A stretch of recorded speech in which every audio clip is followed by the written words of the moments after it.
برداشت کر. یہ بڑی سیکھنے کی بات ہے. اب سسٹم ہے یہ سسٹم ہے, ہم چینج نہیں کر سکتے, تو نہیں پاس کر سکتے تو کیا کریں گے بھائی, برداشت کرو.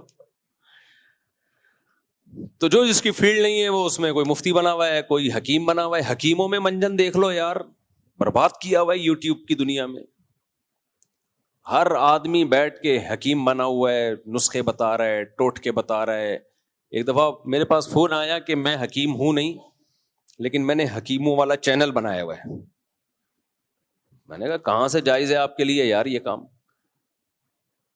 کہتے ہیں میں صرف حکیموں کی جو مشہور دوائیں ہیں وہ بتاتا ہوں. میں نے کہا پھر آپ صرف اتنا کیا کریں, یہ بتا دیا کریں کہ یہ ایک میڈیسن ہے, اس کام کے لیے حکیم لوگ کہتے ہیں کہ استعمال ہوتی ہے, ہوتی ہے نہیں ہوتی کون جانتا ہے, اپنی ذمہ داری پہ یوز.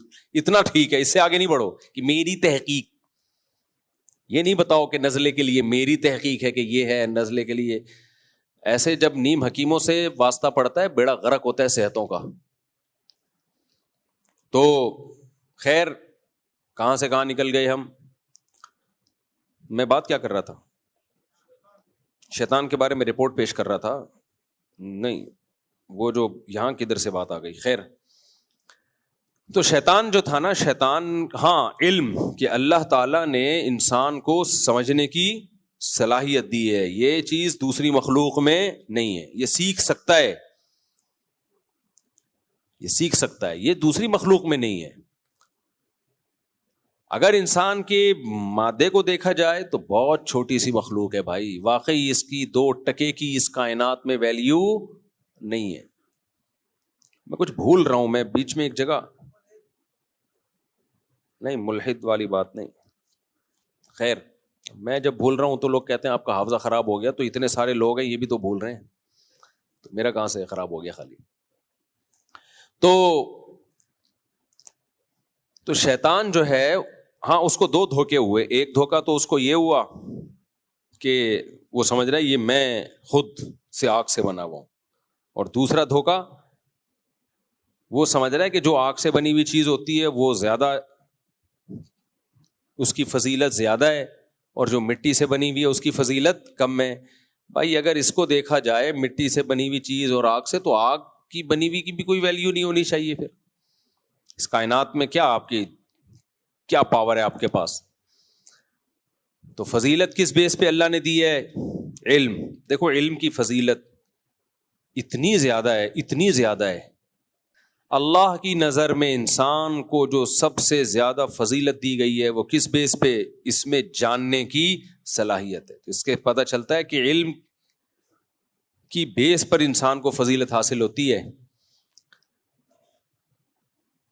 اس کی سب سے بڑی دلیل یہ ہے کہ اللہ اپنی علم والی صفت کو بہت ہائی لائٹ کرتا ہے. اللہ اپنی علم والی صفت کو بہت ہائی لائٹ کرتا ہے کہ میں علیم ہوں, علم والا ہوں, اور تمہارا علم میرے علم کے مقابلے میں ولا یعودہ ولا یحیطون بعلمہ الا بما شاء. آیت الکرسی میں ہے نا کہ تمہارے پاس صرف اتنا علم ہے جتنا میں نے تمہیں دے دیا, باقی علم کس کے پاس ہے؟ میرے پاس.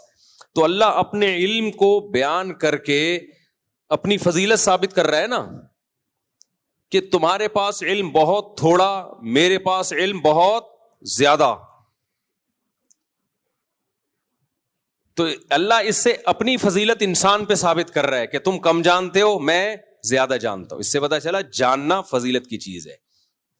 تو یہ تو اللہ کی انسانوں پہ فضیلت ثابت ہو رہی ہے, لیکن انسانوں پہ بھی فضیلت اسی طرح سے ثابت ہوتی ہے کہ انسانوں میں جس کے پاس علم زیادہ وہ زیادہ فضیلت والا, جس کے پاس علم کم وہ کم فضیلت والا.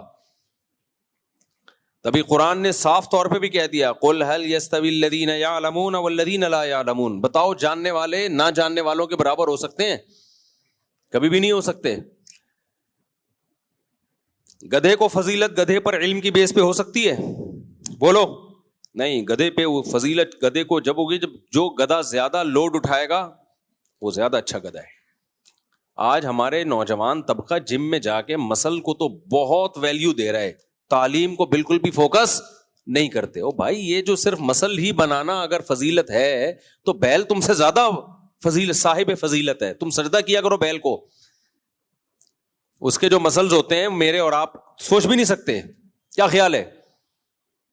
بھینسا اس کو تو صدر بنا دینا چاہیے, اس کو تو علاقے کا کونسلر بنا دینا چاہیے, کیونکہ اس کے مسل سب سے ہے بھائی زیادہ ہوتے ہیں, طاقتور ہوتا ہے.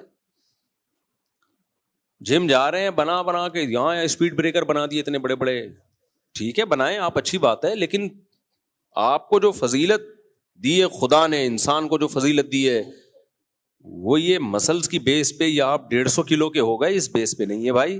آپ کو فضیلت کس بیس پہ دی ہے اللہ نے؟ علم کی بیس پہ. آج علم کا رجحان بالکل ختم, ٹک ٹاک پہ لگے رہتے ہیں صبح سے لے کے شام تک.